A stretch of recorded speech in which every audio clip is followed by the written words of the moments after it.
Yun mga bay. So tutorial mga bay, especially sa mga beginners like me. Kailangan magamit mo ang 4 fundamentals ng enduro riding or motocross riding mga bay.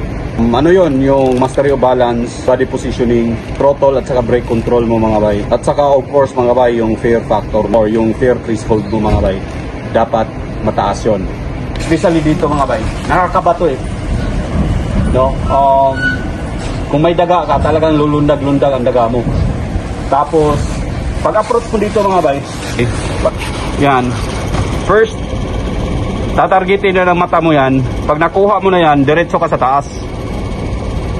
Alright? Straight lang. Kung hindi ka pa balance mga bay, pag approach mo dito, huwag mo ituloy. I-cancel mo. So dapat, kasi pag punta mo dito mga bay, dapat full commitment ka na. Hindi mga bay, especially dito, ka ng correction na gagawin dito. Kasi kung mag-correct ka dito mga bay, what if kung sumobra ang pag-correction mo? So, definitely, baka mahulog ka sa kabila or dito sa kabila. Kung pag-approach mo is wala ka sa balance, huwag mo ituloy.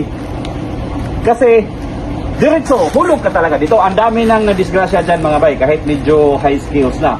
So, dahil nagkaroon ng kumpiyansa, nahulog tuloy dito. Alright?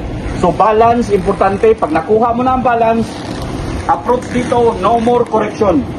Pagdating sa taas, bakit importante ang throttle at saka brake control? Kasi mabangga ka naman doon sa cover ng pickup. So, pagdating sa taas, off throttle, apply ng brake. It's either, depende sa'yo, it's either front brake or rear brake. So, nasa sa'yo yon. Usually sa akin, front brake ang ginagamit ko. Usual. Of course, pang correction, pwede ko sa rear.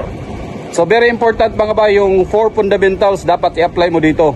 Mastery of balance, of course yung body position mo, tapos yung throttle at saka brake control mga bay.